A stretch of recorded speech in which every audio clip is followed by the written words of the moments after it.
Hello everyone. Episode की शुरुआत में हम देखते हैं कि जेवान की माँ को भले ही एक पल के लिए सब कुछ याद आ गया था, लेकिन जब इसे दोबारा से होश आता है तो ये फिर से वही बच्ची बन चुकी थी। इस पर जेवान को अपने पापा पे बहुत ज़्यादा गुस्सा आता है एंड जेवान इनके घर आके पूरी तबाही मचा देता है एंड अपने पापा को लास्ट वार्निंग देकर यहाँ से चला जाता है। रात को मोना एंड जेवान एक साथ सो पाते, बट इनके बीच में इसकी मॉम लेट जाती है एंड मोना को तो यहाँ जगह बिल्कुल भी नहीं मिलती। लोमा ली जब वापस आता है तो उसे अपनी मॉम को ऐसे देखकर बहुत ज़्यादा बुरा लगता है, जो कि अब लोमा ली से अच्छे से बात भी नहीं कर रही थी। बट लोमा ली इन्हें किसी तरह गिफ्ट वगैरह देकर अपना फ्रेंड बना ही लेता है। जयवान फिर से अपनी कार्रवाई वाली जगह पर पहुंच जाता है, जहां पर इन सभी आदमियों को इसके पापा ने पैसे खिला रखे थे एंड ये इन सबको बताना स्टार्ट कर देता है कि कैसे जयवान ने होटल के पुराने चेयरमैन यानी कि मोना के पापा को पहले एलर्जी वाला खाना खिलाकर एंड देन उन्हें दवाई देकर इम्प्रेस करके तब ये इस होटल तक पहुंचा था। जयवान भी इस पे कुछ नहीं बोल पाता बिकॉज ये सारी सच्चाई थी। ये जब यहाँ से वापस आता है तो मोना को लगता है जैसे इससे कुछ छुपा रहा है। ये इससे पूछती भी है कि क्या तुम मुझसे कुछ छुपा रहे हो क्या, बट ये इसे मना कर देता है। लेकिन अगले ही पल इसकी ये वीडियो लीक हो जाती है जिसमें ये बोल रहा था कि हाँ ये सच है, मैं इस होटल में इस तरीके से ही आया था। सभी जयवान के बारे में बुला भला बोलना स्टार्ट कर देते हैं एंड चेसुआन तो इससे डायरेक्टली ही पूछ लेती है कि क्या ये सच है। ये इसे भी हाँ बोलता है, जिसपे इसे भी बहुत ज़्यादा बुरा लगता है एंड मोना को भी अब जयवान पर काफ़ी गुस्सा आ रहा था कि पता नहीं क्या क्या बात जयवान ने उससे छुपा रखी है। इसलिए ये होटल के सारे स्टाफ के सामने सभी को बताता है कि मेरे पापा ने मुझे देखो ये रिपोर्ट्स दिखाई थी कि वो मेरे पापा थे, इसलिए मैं उनसे बदला लेना चाहता था।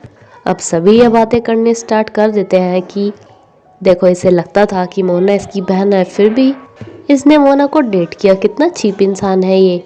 मोना भी गुस्से में यहाँ से चली गई थी एंड ये भी मोना को ऐसे ही चिढ़ा रहा था कि अरे ये जयवान किसी ऐसी लड़की को जिसे वो अपनी बहन मानता हो उससे प्यार कैसे कर सकता है। लेकिन इसकी मोना एंड चेसुआन काफ़ी अच्छे वाली पिटाई करती हैं।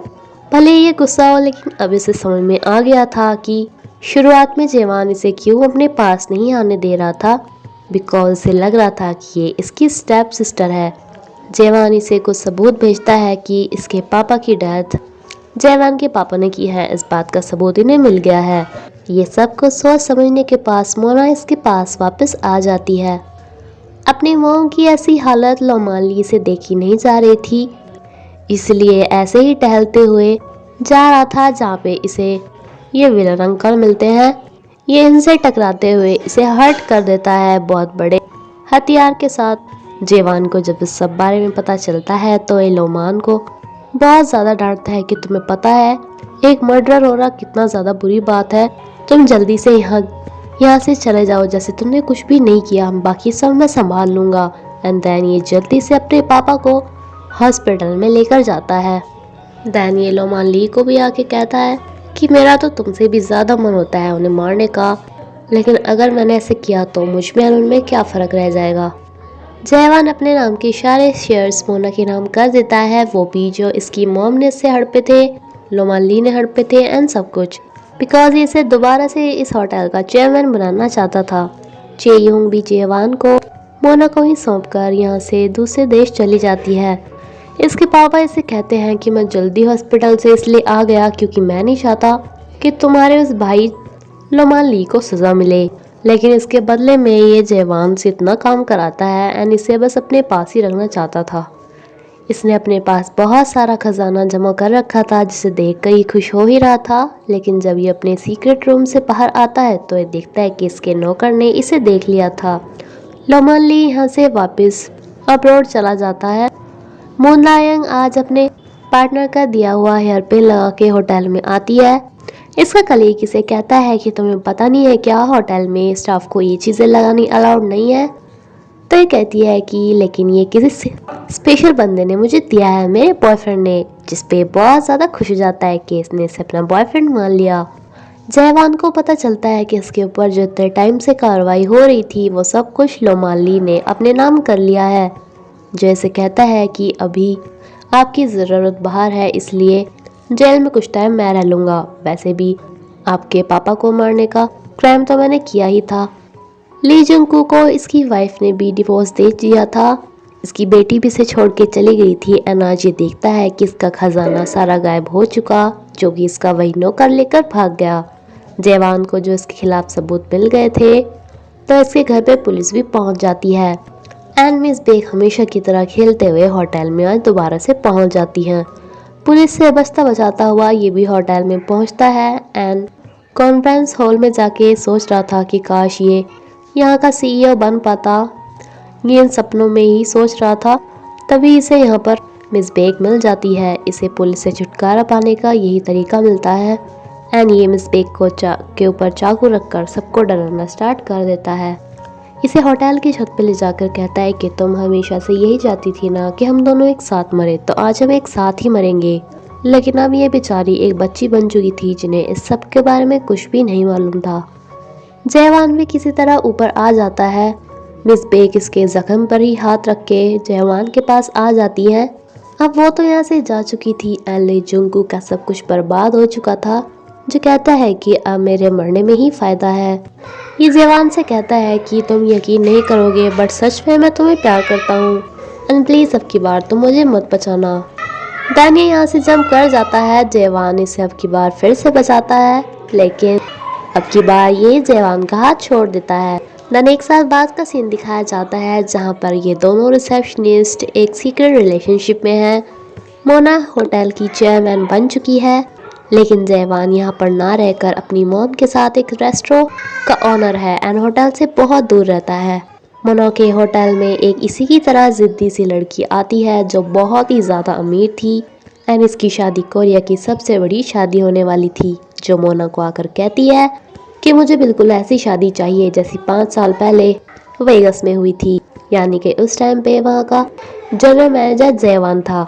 चेसुआन मोना को बताती है कि फिर तो आपको उनके पास जाना चाहिए, जिसका एड्रेस चेसुआन के पास था। ये जयवान के पास आकर कहती है कि अच्छा, तो तुम मुझसे ये बोल कर के 1 साल बाद तुम मुझसे शादी करोगे, मुझसे यहाँ पर छुप कर बैठ गए हो। जयवान इसे बताता है कि पता है 1 साल पहले क्या हुआ। जो मेरे पापा थे वो मरना चाह रहे थे, पर मैंने फिर भी उनकी जान बचाने की कोशिश की। यानी कि हम इस बात से कभी भी मना नहीं कर सकते कि वो मेरे पापा हैं।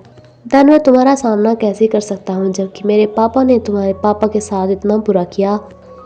तुम मुझे अपना तो लोगी, लेकिन हमेशा तुम्हारे मन में यही रिग्रेट रहेगा कि तुम अपने पापा के कातिल के बेटे के साथ रहती हो। इसलिए हमारे लिए ब्रेकअप ही सही है। मोना इसे कहती है कि चलो, मैं अब तुम्हारे आगे आंसू नहीं बहाऊंगी।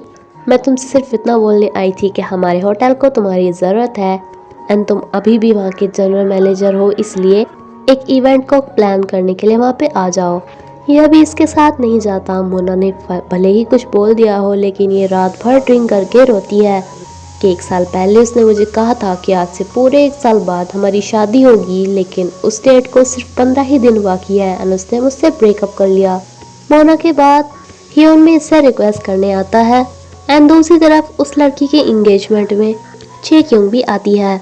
चे क्योंग मोना को बताती है कि उसी ने उस लड़की को इस होटल के बारे में बताया था, जिससे कि वो यहाँ पर आकर जयवान के शर्त रखे एंड देन जयवान को होटल में वापस आना पड़े। बट ये से कहती है कि मैंने तुम्हारी इतनी हेल्प की, तब भी तुम जयवान को नहीं अपने पास रख पाई ना, कितनी बुरी बात है। तभी मोना देखती है कि इस लड़की ने भी सेम इसकी जैसी ड्रेस पहनी हुई थी, जिसे इस बात पे और ज़्यादा गुस्सा आ सकता था। इसलिए मोना फट से अपनी ड्रेस को काट पीट कर चेंज कर लेती है। ये लड़की से पूछती है कि जनरल मैनेजर जयवान है या नहीं, अगर वो नहीं हुआ तो मैं अपनी शादी इस होटल में नहीं करूँगी। लेकिन तभी जयवान आ जाता है, जो इस पार्टी को संभालता है। एंड देन मोना इसे कहती है कि मैं तुमसे ही शादी करूँगी अगले 15 दिन में। जयवान इसे मना कर देता है। ये देखता है कि इसकी गर्लफ्रेंड को कोई और प्रपोज कर रहा है। ये इसे पकड़ के ले आता है, जिसे कहती है कि मेरी क्या गलती कि कोई मुझे प्रपोज कर रहा है। तुमने तो मुझे कहा है कि हमारी रिलेशनशिप के बारे में किसी को बताना नहीं, फिर तो ये सब कुछ ही होगा। अब इस बात पे ये इसे सबके सामने किस करता है कि देखो, अब कोई भी तुम्हें प्रपोज नहीं करेगा। जयवान शादी की तैयारियां करके अपनी मॉम के पास वापस जा ही रहा था कि इसे पता चलता है कि इसकी मॉम को तो मोना घर पे ले आई है। जेवान मोना से कहता है कि अब बस बहुत हो गया, रहने भी दो। तो मोना भी कहती है कि ठीक है, मेरी भी कुछ प्राइड है, ऐसा नहीं कि तुम मुझे हमेशा मेरी इंसल्ट करते रहोगे, बट मैं फिर भी तुम्हारे पीछे ही लगी रहूंगी। ये इसकी रिंग से उतार कर दे देती है, जिससे इस पर बहुत ज़्यादा बुरा लगता है। अब जयवान को फील होता है कि ये इसकी लाइफ के लिए कितनी ज़्यादा इम्पोर्टेंट है, इसलिए अब ये खुद ही इसे दोबारा प्रपोज करता है। जब उस लड़की की शादी अरेंज होती है तो ये दोनों भी अलग से ही पहाड़ी पर अपनी शादी करते हैं। देन कुछ सालों बाद का सीन दिखाया जाता है जहाँ पर मिस बेक अपनी पहले वाली ड्यूटी पर सही होकर वापस आ जाती है एंड मोना यहाँ पर आती है अपने 2 छोटे छोटे बच्चों के साथ। 니네들은 누굴 닮아 이렇게 이쁘니? 엄마 닮았지. 그래. एंड इसके साथ ही सीरीज यहीं पर ही खत्म होती है फ्रेंड्स। प्लीज़ मुझे कमेंट करके बताना कि आपको ये सीरीज़ कैसी लगी। Thank you.